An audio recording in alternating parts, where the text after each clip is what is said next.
So in this video, we're going to talk about organization development. I've done over 200 episodes now, and shockingly, I haven't covered it yet it pops up all the time. I have a wonderful guest to talk about it today who's super experienced in it, and she'll be able to tell us what it means and how to execute on it. Stay tuned.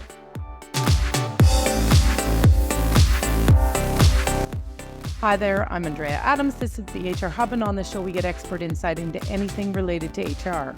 I encourage you to please subscribe to the show or to the podcast to keep learning about anything related to HR.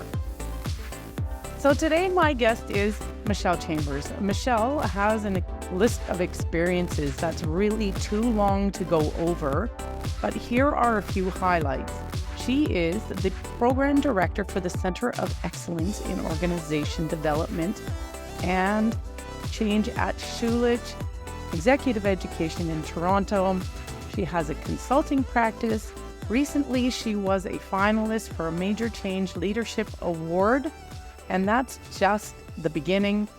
Can't go into any more of it. You'll see by what she has to say in this episode. Hi, Michelle. How are you? I'm great. It's such a pleasure to be here with you, Andrea, and I'm so happy to be exploring the topic of OD with you and your listeners. Yes, so OD. As I was saying just before I hit record, we got to remember that OD in this context is organization development, not organization design. Are there any other ODs? I think those are... No, but it is often mistaken by people, and I think it's really important to understand what organization development is. And it's really a system-wide application of behavioral science knowledge to really ensure that we have a planned development and reinforcement of organizational strategies, structures, and processes to improve the organization's health and well-being. That's a lot. There's a lot. So let me break it down. Yes, maybe. please. That might make it a little bit easier. So I think number one is it's a behavioral science approach. Okay. And that means it draws from different areas such as psychology, sociology, anthropology. It's also a systemic approach, which means we look at it from a complete organization viewpoint. And then it also applies itself to the structures, the processes, and the strategies within an organization in order to improve the organization's effectiveness. And that could be at the individual, team, or organizational level. I think it would make sense to most of us that it is. That what we do in HR or, organizations to make them effective, you do need to draw on all of those areas and the whole systems thinking element. What does it look like in practice? What kind of work are we doing, OD, doing in practice?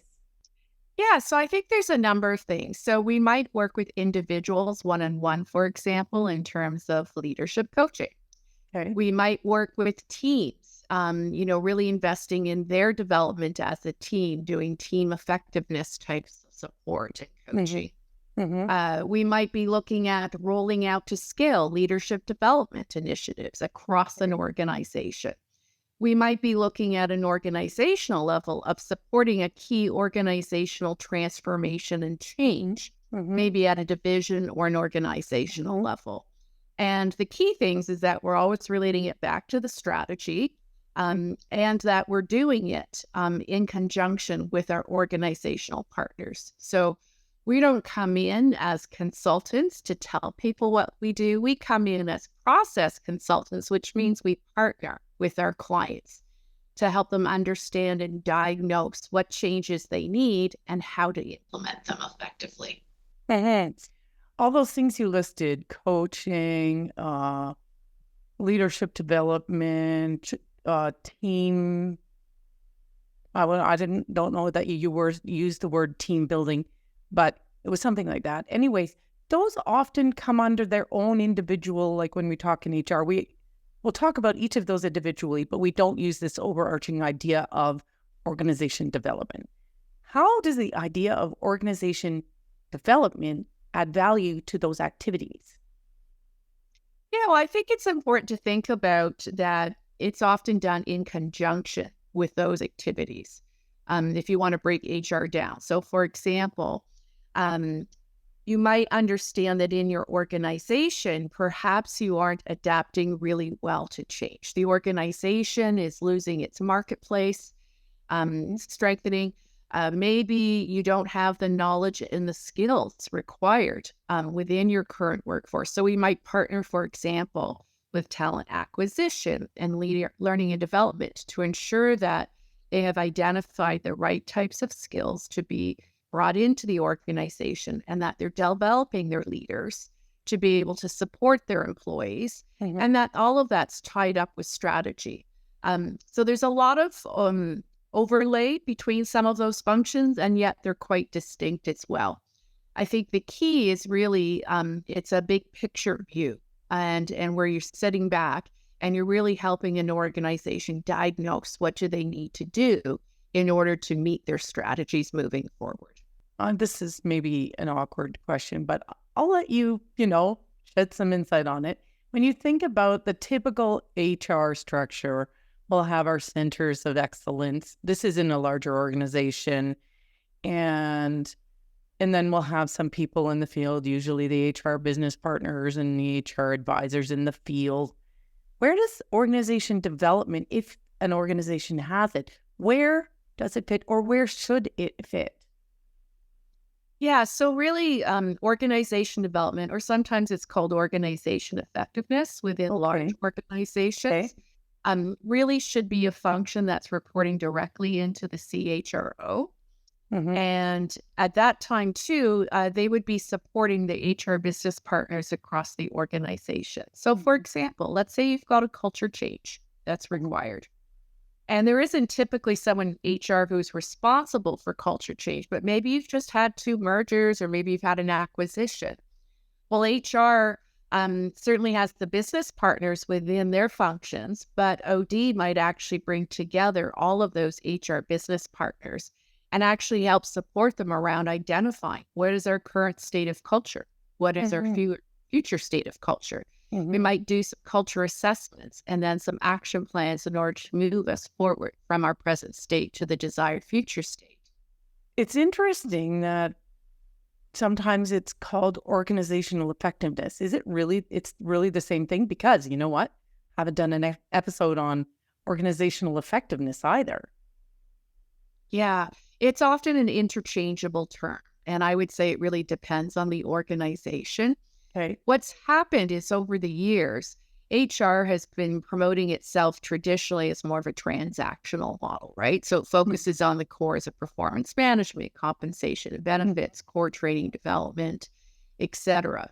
And organization development hasn't done as good a job as it should in terms of promoting itself as a profession, as skilled individuals to really align the organization's strategy to diagnose and intervene in an organization around what change and interventions are required, and then to support the organization in achieving its strategic goals. So many thoughts come to mind when you describe it that way. It seems to me that these there a few things are going on. We're always talking in HR about getting a seat at the table, and I think our seat at the table is impeded by embedding ourselves too much in the transactional, and that OD is a critical part of moving ourselves. I mean, we have to do the transactional as well, but the OD is critical in providing that strategic value that's going to get us at the table and there. Yep, absolutely agree. And that's why OD and OE are interchangeable terms, because organization is really primarily about the organization's effectiveness as well as individual and team. And if we don't have that seat at the table, if we're not tying everything to strategic objectives, then we're not really going to be providing value back to the organization that you talked about. And although we need absolutely functional transactional HR. I mean, everyone needs to get their payroll. The reality is OD is much bigger and it's much more systemic. Where does the other OD, organization design, fit in? So OD, organization design, it's one of the key elements. So when we talk about ODOE, we often see that there's a lot of key applications. So it often encompasses leadership development, culture strategy. It often encompasses organization design because, for example, maybe the organization needs to restructure due to cost cutting. Maybe an organization needs to restructure because it's growing exponentially well. Maybe there's been a merger and acquisition. So we need to redesign how many people need to be on what team, who's reporting to who, how do those departments communicate across those departments, all those types of things. Other key areas, often team effectiveness. So I don't use the word team building, by the way. Yeah. Just conjures these ropes courses and stuff. It's really about embedding sustainable team development and behavior change. And OD is also really around the change required in organizations to move from their current state of diagnosis to their future desired state. So there's a lot encompassed in the whole field of OD for sure. But organization design would be one key functional aspect. All right, that was fascinating. Getting a little bit more back to sort of the maybe academic part of the ideas that are core to organization development. Can you go over some of the core ideas or tenets of doing organizational development? Yeah, I think that's a great question. And, organization development has a couple of key tenets. And so one of those, for example, is that we are really embedded in doing things with the partners. So with our clients, whether we're internal or external. Okay. So we come in as process consultants, not as expert consultants. So we don't tell a client what to do. We will come in and we will support them in understanding, okay, let's contract what our roles and relationships are. Let's then move through the action research cycle, and then let's determine what are we going to do to diagnose the root causes of the issue? How are we going to collect the data? How are we going to co-design interventions to address what that data is sharing with the organization? How do we evaluate that? How do we ensure sustainability? So an action research model in doing something in partnership by process consulting is definitely one key tenet. I think another couple of things, certainly collaboration and participation. So for example, if there was an employee engagement survey, we would involve people not only across the organization, perhaps in designing that survey, but absolutely in actually developing the action plans. And ideally, each team or each division or department would have its own action plan, because we know that the more we engage others, the more that they're going to take that ownership on and actually fulfill the requirements set out by the action plan. We also have a real systemic approach to things. So this is all based on the systems thinking model. And that's realizing that whenever you create change in one part of the organization, it creates multiple parts of change throughout the organization. And we're going to need to support those changes as that ripple effect takes place.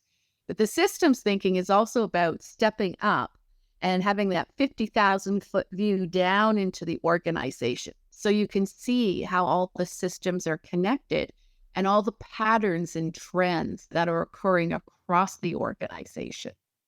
So it can really tie together a lot of the functional HR units, which typically operate within their own silos as well. We also have tailored interventions. So we don't, roll out, interventions. Oh, well, we have this new, intervention around change we want to share with you. We really customize it based on the information that comes out of the data analysis. So that's another key part too. Tailored interventions, but data gathering and analysis. So everything is, decisions are made based on evidence, based on data being gathered. I think another key thing too is just making sure too that we have continuous communication, which would be relevant for a lot of different professions, obviously. But we also embed change management and flexibility. That would be another core tenet. And of course, making sure too that we do measure, we do evaluate and collect feedback. And we also look for sustainability of change. So that, for example, when we step away from working with our clients, they have all the knowledge and the processes transferred to them well before the process or the engagement ends. We don't want to build their reliance on us. We want to ensure that they are enabled to own and carry out interventions moving forward on their own.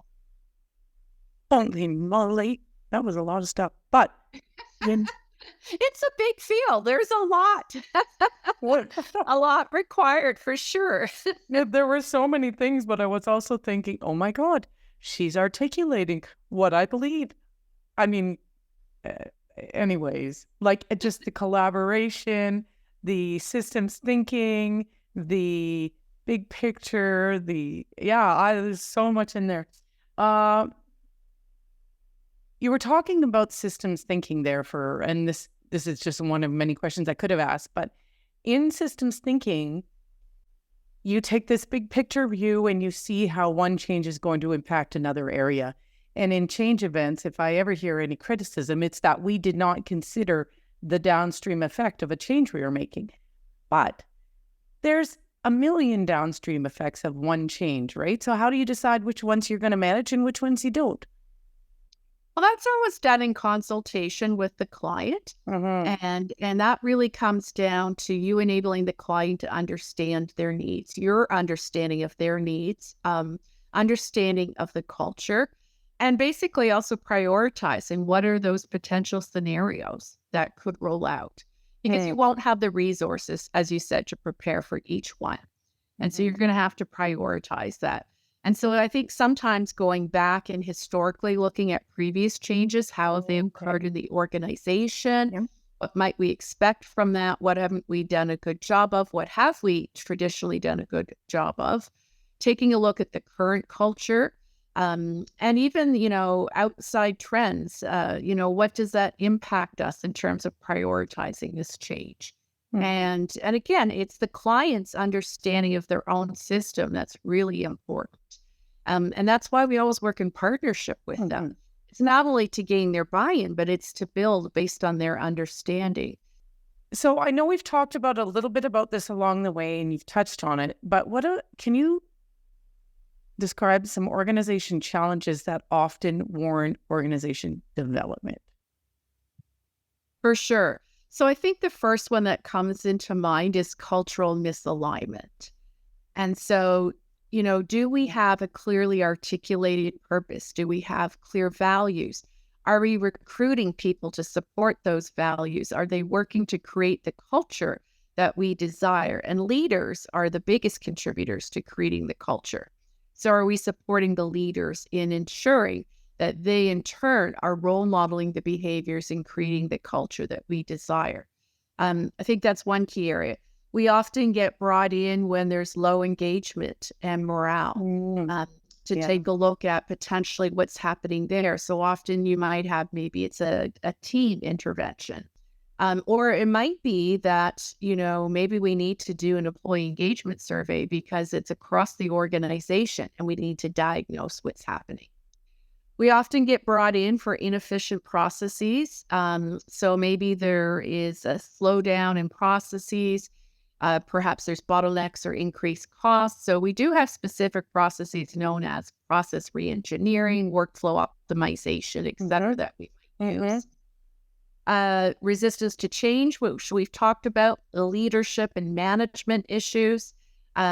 Structural misalignment. So we alluded to that, where an organization may want people to work in teams, but they don't reward and recognize people for working in teams. Their performance management and whatnot is based on individual performance. Mergers and acquisitions, even high employee turnover might be a reason to engage an OE professional. And of course, strategy misalignment and, just resistance to change. So lots of different potential areas. What is the key to the process of doing organization development? What do you have to be good at? So if we were taking a look at skills and competencies, the Organization Development Network has its own competency framework. Okay. There's a whole list of skills. I mean, it's based on multiple studies, but I think first of all, we would be relationship building skills. Oh. So being able to build relationships with your clients, to build trust, to understand, the challenges that they're facing, to empathize with them, to be able to collaborate effectively, actively listen and ask questions to help you in the discovery process. So I think all those relationship skills are absolutely critical. I think business acumen is another key area. So understanding business strategy, understanding what metrics we can use to measure. And so how can we actually demonstrate the value of OD/OE interventions back to the organization. Data diagnosis and collection. So this one can often be a little scary to people, but really it's just about how do you collect the data? Well, are you going to use a survey? Are you going to do it by interviews? Are you going to use focus group? How do you pull together that data, that common themes? And then how do you present that data, feed it back to the client in a way that's meaningful? And then, of course, knowledge of interventions. This is a big one. And I think, as OD practitioners, as our career expands, we build knowledge on this. So if someone who's starting out isn't going to have knowledge, of appreciative inquiry, that's kind of a specialty area. So the facilitation skills, no question, that's going to be required. And then I think, even just measurement skills, sustainability skills, being able to let go, transfer the ownership back to the client, not to personally own everything. And that separation ability. And I find this one challenging, particularly when I work with a lot of my clients for a year engagement or more. Right. And you develop those relationships. And so you want to know, well, how are people doing? What's going on? Is this working? But eventually you have to say goodbye. You have to let the butterfly go in its own direction and move on. So I think those are some of the critical skills I would identify. Yeah. Yeah, it's really hard when you work on something. He sort of becomes your baby and you don't want to let it go. Yeah. Oh, yeah. Okay. There are so many questions I would ask you, but I just have a couple more. What about some trends in the OD space? Yeah, this, I think a lot of organizations are going through this. So post-COVID, I think a lot of organizations have come out realizing that their pre-COVID strategies aren't going to work for them.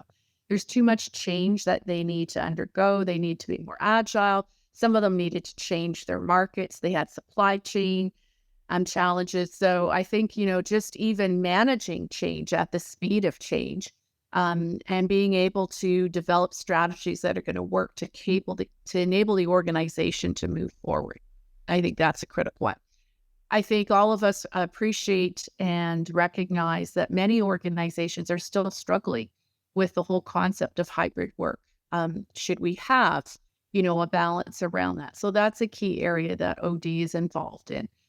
Certainly DEI, which is really critical. I went through this 30 years ago when it was really critical back then, and then it died down, unfortunately.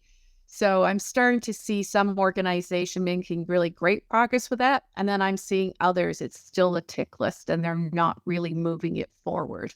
There is also data-driven OD. So this is great. We're able to make better decisions based on data being collected and also being able to report on metrics. AI, and by that, I don't mean appreciative inquiry in this case. I mean AI. What is the impact?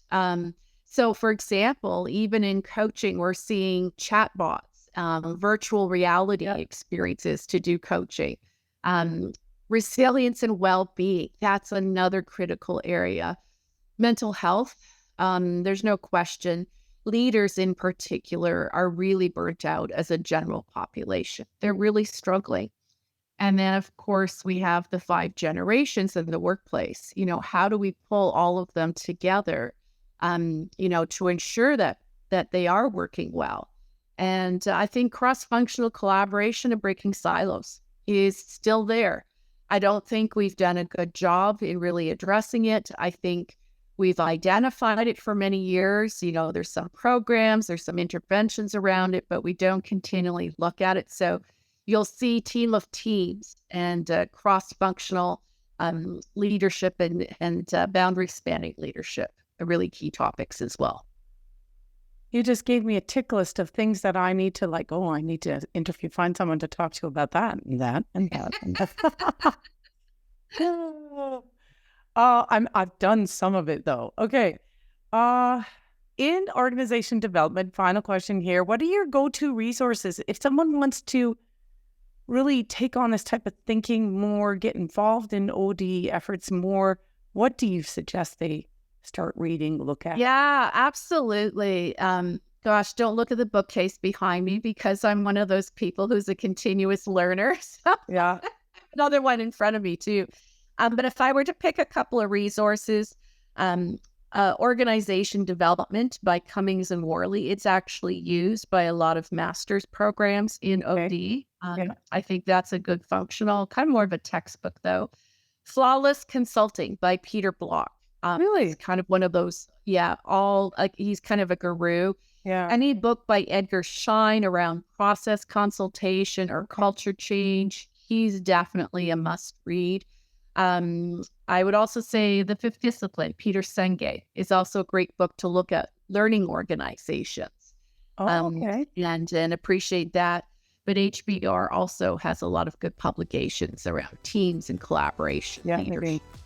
And then, of course, you've got your OD Practitioner Journal and the Change Management Journal as well. Well, thanks, Michelle. That was, so amazing. I know this is going to sound a bit dorky, but it's felt to me like the angels are coming down. Like, this is the uniting idea that's going to get us to where we're trying to go, with respect to getting to the table, with respect to making real meaningful change in our organizations. So, loved it. She talked about the future of DEI. And by the time this is published, I will have held a panel on the future of DEI, and I'll post the entire panel on my YouTube channel, and the link to that is right here. Thanks for watching out there, and see you next time.